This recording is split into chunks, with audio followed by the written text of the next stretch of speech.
Edwards of Gartner says it'll be a $3.5 billion industry by 2021. This is a technology that will be disruptive, that will be beneficial, and will create profitability as well. Amazon's Echo already performs 30,000 different skills, from playing music to turning on the lights in your home. Gert says companies have just begun to scratch the surface of this new technology, and that is why Apple wants in. I'm Dan Gorenstein for Marketplace.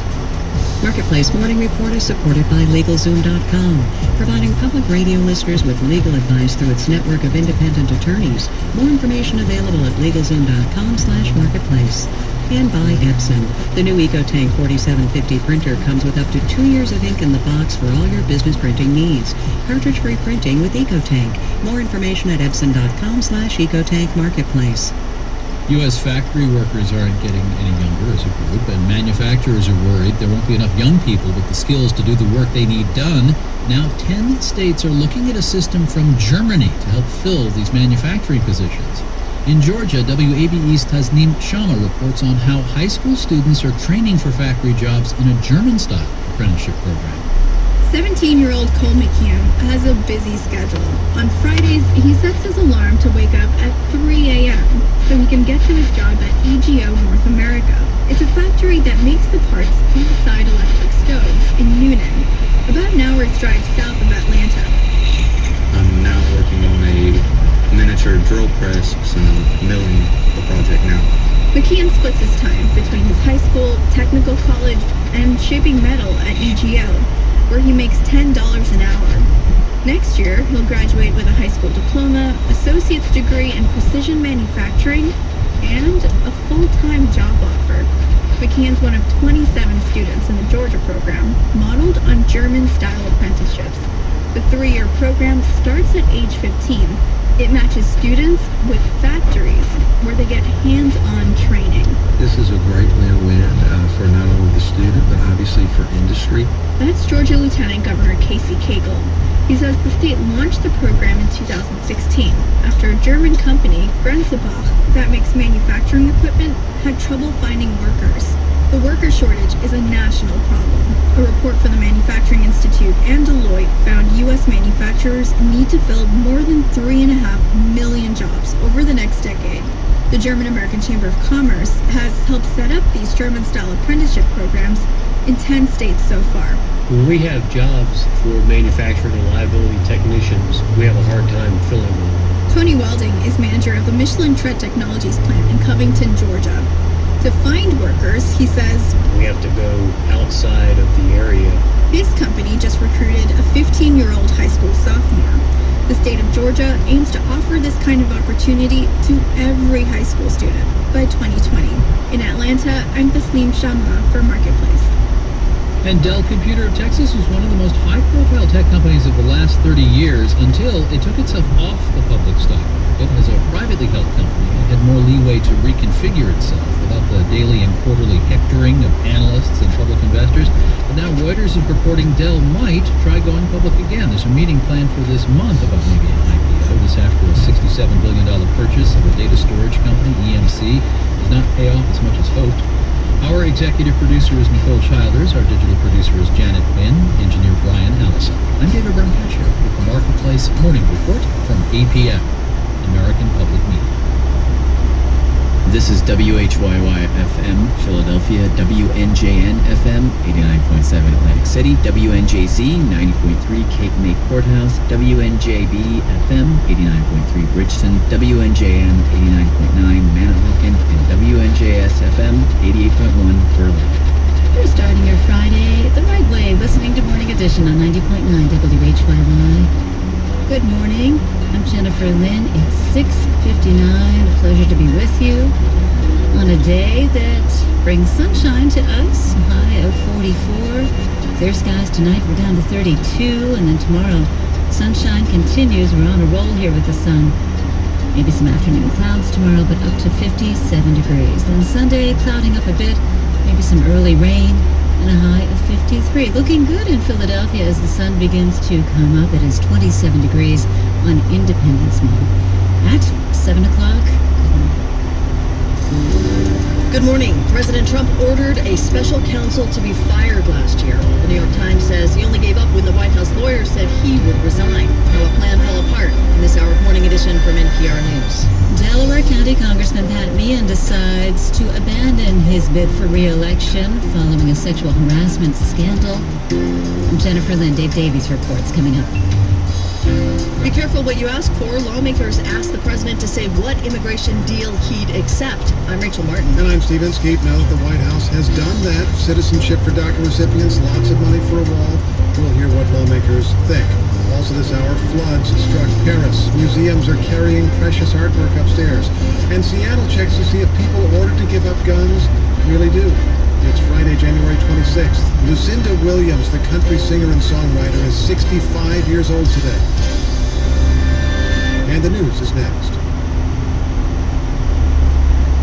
Live from NPR News in Washington, I'm Corva Coleman. The New York Times is reporting that President Trump ordered that special counsel Robert Mueller be fired last June.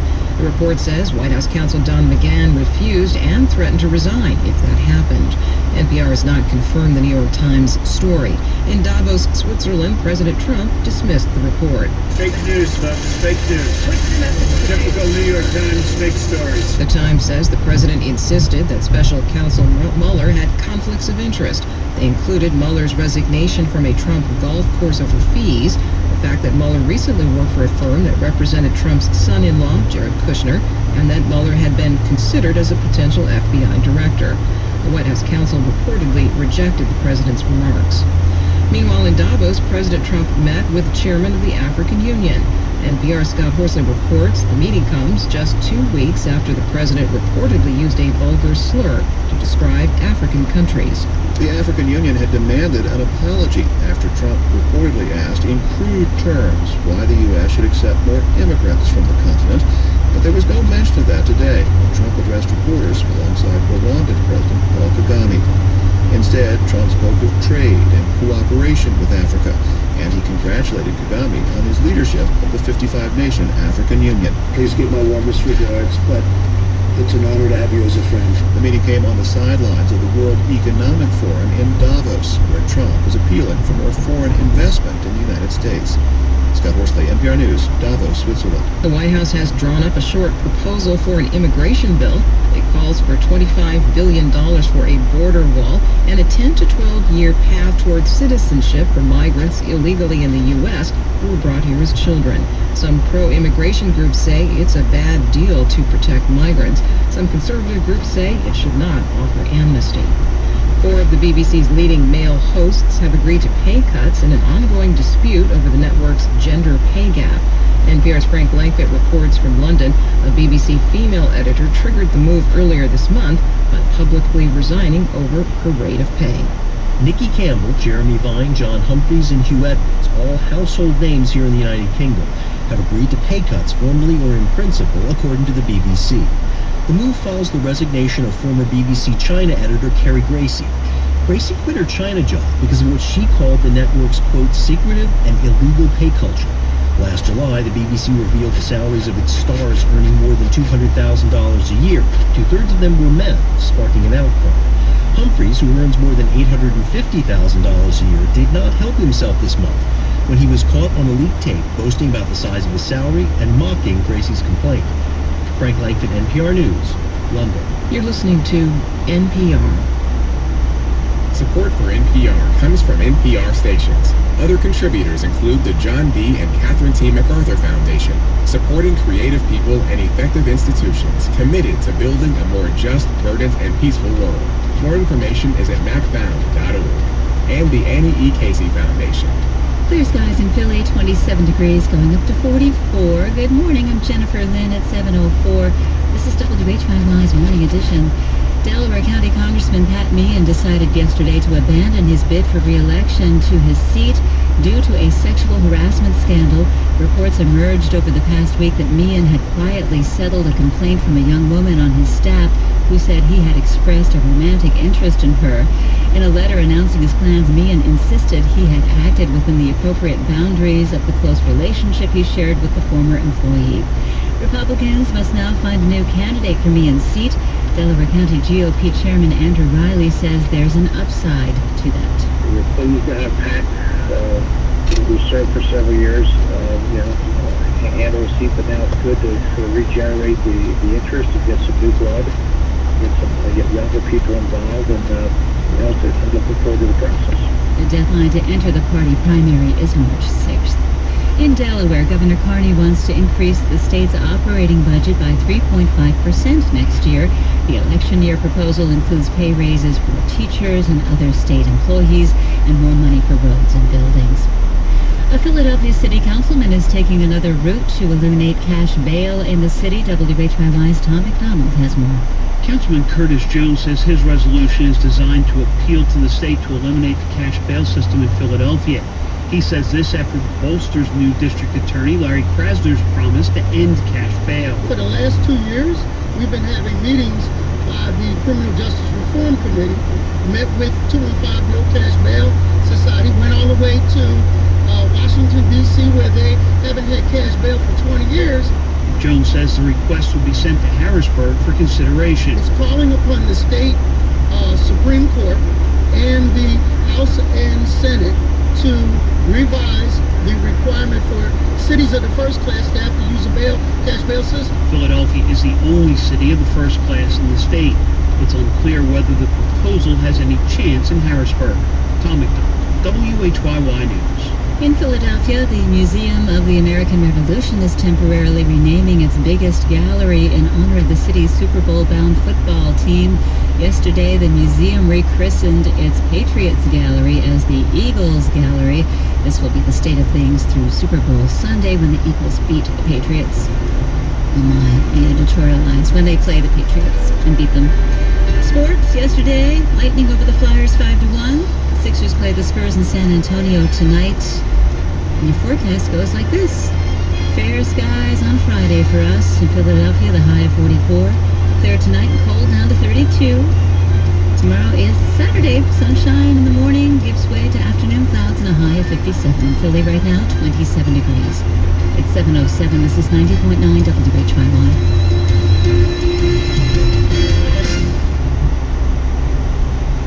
It's Morning Edition from NPR News. I'm Steve Inskeep. And I'm Rachel Martin, and we're focusing this morning on reports that President Trump tried to fire special counsel Robert Mueller last year. The New York Times broke the story, saying the president was forced to back down from this idea when the White House counsel Don McGahn threatened to quit because of it. In a moment, we'll get reaction from Davos, Switzerland. NPR White House correspondent Scott Horsley is covering the president's visit there. First, though, we turn to NPR Justice correspondent Ryan Lucas in the studio this morning. Hey, Ryan. Good morning. Let's start with what we know. What did President Trump ask and why? Well, he asked for White House counsel Don McGahn to push out Robert Mueller, special counsel. NPR has not confirmed this. This is New York Times, Washington Post reporting. But basically, reports surfaced last summer that Mueller was exploring a possible obstruction of justice case, could reach into Trump's past business dealings. Trump began to argue that Mueller had a conflict of interest that should rule him out from overseeing this investigation. Talk of a golf course relationship that Mueller had and dispute over fees. This was a Trump golf course. Yeah. Exactly. Mueller's worked for a law firm that represented Jared Kushner, Trump's son-in-law, and that Mueller had been interviewed to possibly replace James Comey. These were things that Trump saw as a possible conflict of interest. All right, so at the center of all this remains this question of whether the president obstructed justice when it came to how he dismissed James Comey, right? Right, a lot of this ties back into Comey, at least in our understanding of it. And the timeline is important here. Comey was fired on May 9th of 2016. Several days later, word came out about the memos that Comey kept of his interactions with the president. Comey said that the president asked him to lay off the investigation into Trump's first national security advisor, Michael Flynn. Mm-hmm. That helped prompt the appointment of Robert Mueller as special counsel. That was on May 17th. Comey testifies in early June under oath before Congress about these interactions.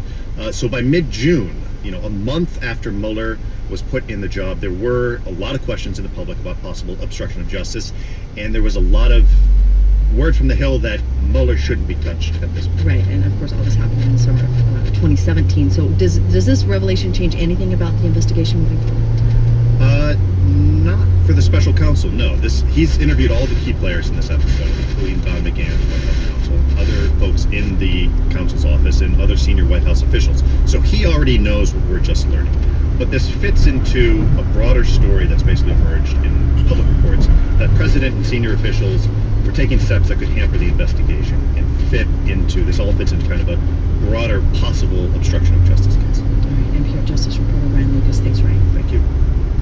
Now let's go to Davos, Switzerland, and NPR White House correspondent Scott Horsley, who's traveling with the president. Hi, Scott.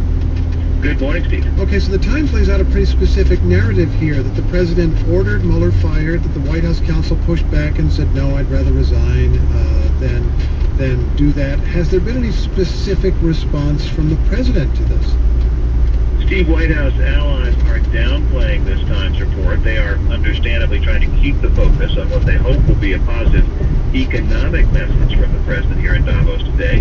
Trump himself was asked about the report as he made his way into the conference center, and he brushed it off, calling it fake news. Now, this is not the first time Trump and his aides have denied that he tried to fire the special counsel. Just a couple of days ago, we heard Trump say he is eager to be interviewed by Robert Mueller, and also he said that he hopes the special counsel's investigation will be fair. So, not a specific response, a specific denial, just a general claim of fake news. A typical New York Times story, the president called it.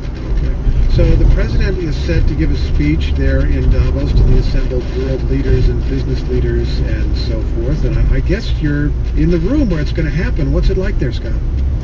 I'm in a big auditorium. It seats about 1,600 people, and you know the organizers here delivered sort of a subtle rebuke to the president a few moments ago. There was a video playing on the screen here that seemed to take issue with the president and his policies. The narrator intoned about the importance of promoting diversity. There was even a scene of women protesting Donald Trump in pink knit hats. So kind of a subtle dig at someone who's about to give a big speech just about an hour from now. So that's the preliminary to the speech by the President of the United States, is video of people protesting the President of the United States. Exactly. And the President himself is supposed to give kind of a mixed message here. On the one hand, he's going to be putting out the welcome mat, encouraging some of these wealthy business people to invest in the United States and create more jobs. He'll be touting the economic policies he's been pushing, from tax cuts and deregulation. But he's also going to be delivering his own sort of rebuke on trade. And just earlier this week, of course, we saw the White House impose stiff new tariffs on imported washing machines and solar panels. We expect the president to say he supports free trade, but to argue that it must be fair and reciprocal. The president's aides say they believe that's the best way to shore up the international economic system that Trump himself has often seemed contemptuous of. So, Scott, other than showing the video of the Women's March in the very auditorium where the president's going to speak, what kind of reception is he getting there?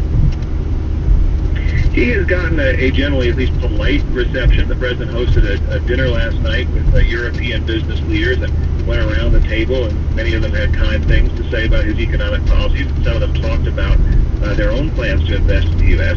He also met this morning with Paul Kagame, the chairman of the African Union. Of course, the African Union demanded an apology a couple of weeks ago when Trump was reported to have described African countries in very crude and vulgar terms during an immigration meeting in the Oval Office. There's no talk of that today. In fact, the president just talked about trade and cooperation with Africa and said he was honored to have Kagame as a friend. And Kagame didn't have much to say? He certainly didn't talk about the crude comments of the president. He also talked about fostering cooperation between the U.S. and Africa. NPR's Scott Horsley in Davos. Thanks, Scott. Good to be with you, Steve. All right, we're going to shift our focus now over to Thailand. Generals who seized power there in 2014 are promising a quick return to democratic rule. Those generals are still there. As Michael Sullivan reports from Bangkok, though, time may be running out because of the deputy prime minister's affinity for expensive timepieces.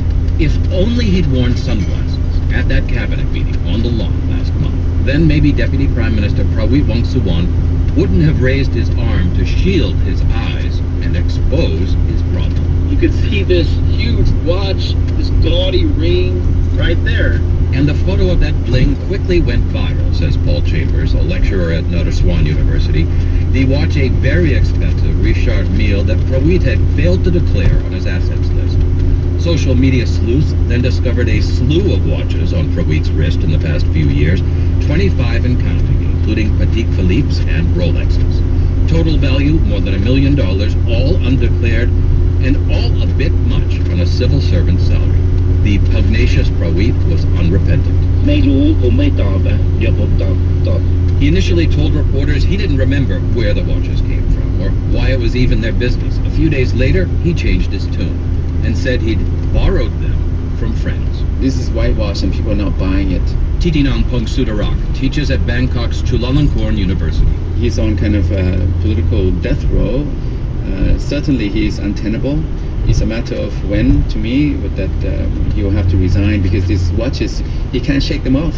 Titinan also believes it won't end there. The watch saga, I think, will pave the way for the downfall of this government and the change of government. It's a kind of a fuse that has lit a powder cake of dissent, frustration. The watch scandal is becoming that catalyst. And it couldn't have come at a worse time for General-turned-Prime Minister Prayut Chan-o-cha, who's eyeing staying on as an unelected prime minister when and if new elections are held. So why can't Prayut just fire Prawit? Politics. I think Prayut probably already took his deputy prime minister aside and said, look, you need to control yourself. But I don't think Prawit cares. Paul Chambers of Naresuan University. Prawit has a lot of power and a lot of influence in the army and in the National Legislative Assembly and among many other civilian and military bureaucrats. So Prayut can't just say, you're out. Unlike Titinan, Chambers thinks Prawit and the military will weather this storm and the investigation by the National Anti-Corruption Commission.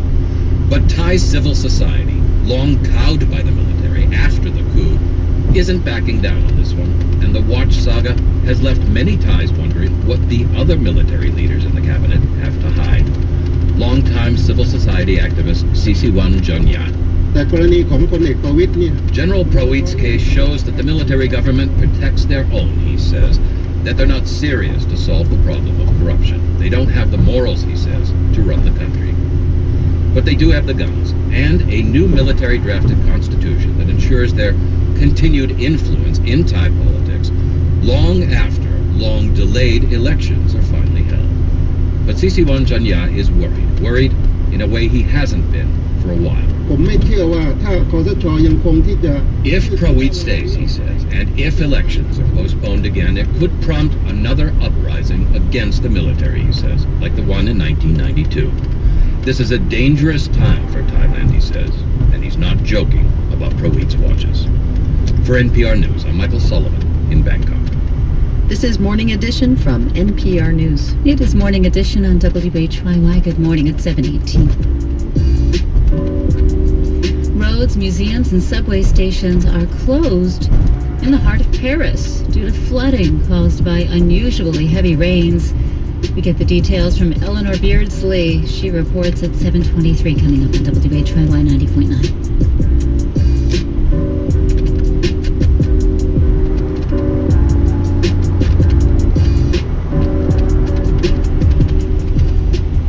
Egopo Classic Theater supports WHYY and presents the world premiere of the Leinie Breeze trilogy. This three-play masterwork by Tony Award-winning playwright John Guare traces the Breeze family from the age of Nantucket whaling through Civil War battlefields to a utopian commune and the birth of the 20th century. The first play of this epic trilogy, Cold Harbor, is an explosive Civil War adventure featuring 21 actor-musicians, January 31st to February 11th. For tickets, egopo.org.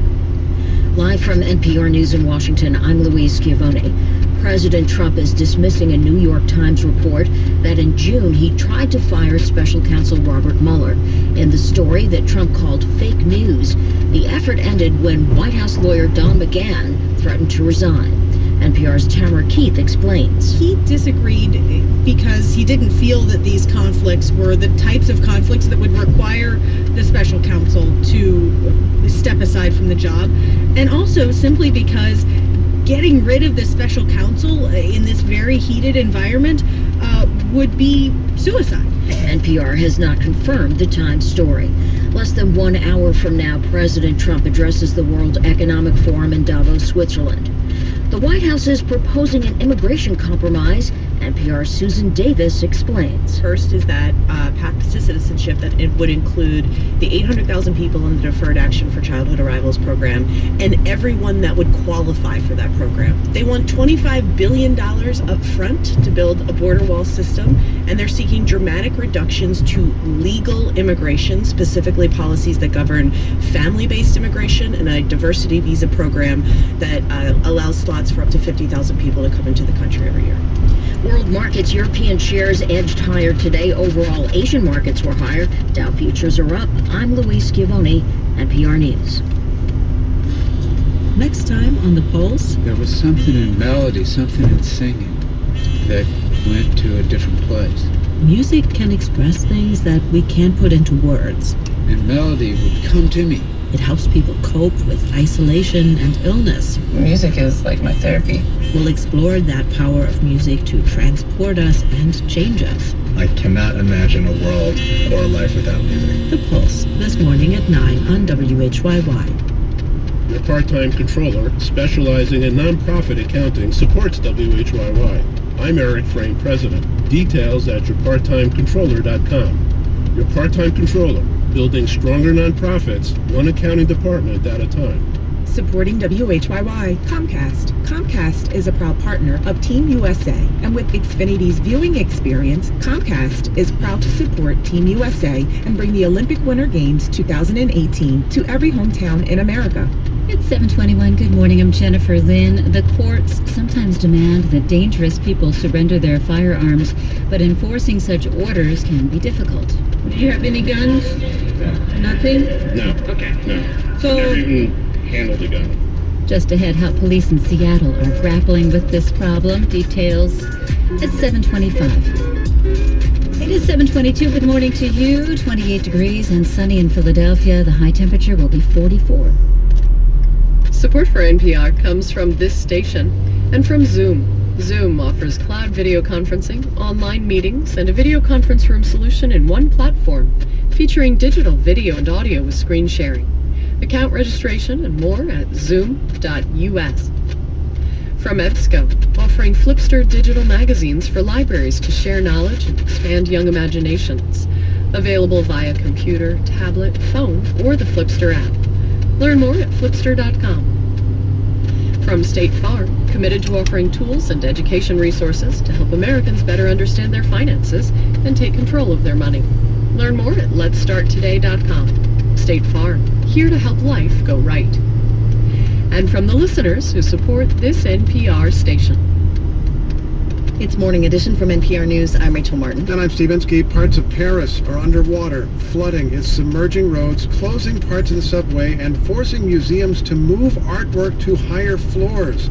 So what's it like by the riverside? Here's NPR's Eleanor Beardsley. Okay, I've come down to the Seine River, and here, where I often walk along the river by the houseboats, is completely submerged, and there is a swan swimming right in front of me. The Seine has risen nearly 19 feet above its normal level, and the city is collectively holding its breath to see if the river will rise above the 2016 flood level of 6.1 meters or 20 feet. After a solid month of rain, rivers across France are overflowing their banks, and nearly half the country is on flood alert. L'eau atteint pour l'instant 1,10 m. Television news is dominated by the flooding. In the Marne Valley, people have been evacuated from villages. Tens of thousands are putting their furniture up on cinder blocks. Boat traffic on the Seine in Paris and upstream has been stopped, but people stand on a bridge watching the roiling waters below. Italian Nazzareno Montis works in Paris. He says the climate is changing in Europe and people have to wake up. 2 major floods in 2 years is crazy, he says. Overconstruction and industrial farming have also made the soil less porous. Parisian Pierre de Potesta has come out to watch the river. Despite the damage, he thinks there's something beautiful about the wildness of it all. I like the seagulls. You know, when the river gets bigger, maybe more seagulls come from the sea. The Seine is expected to peak Friday night, sometime after midnight. Eleanor Beardsley, NPR News, Paris.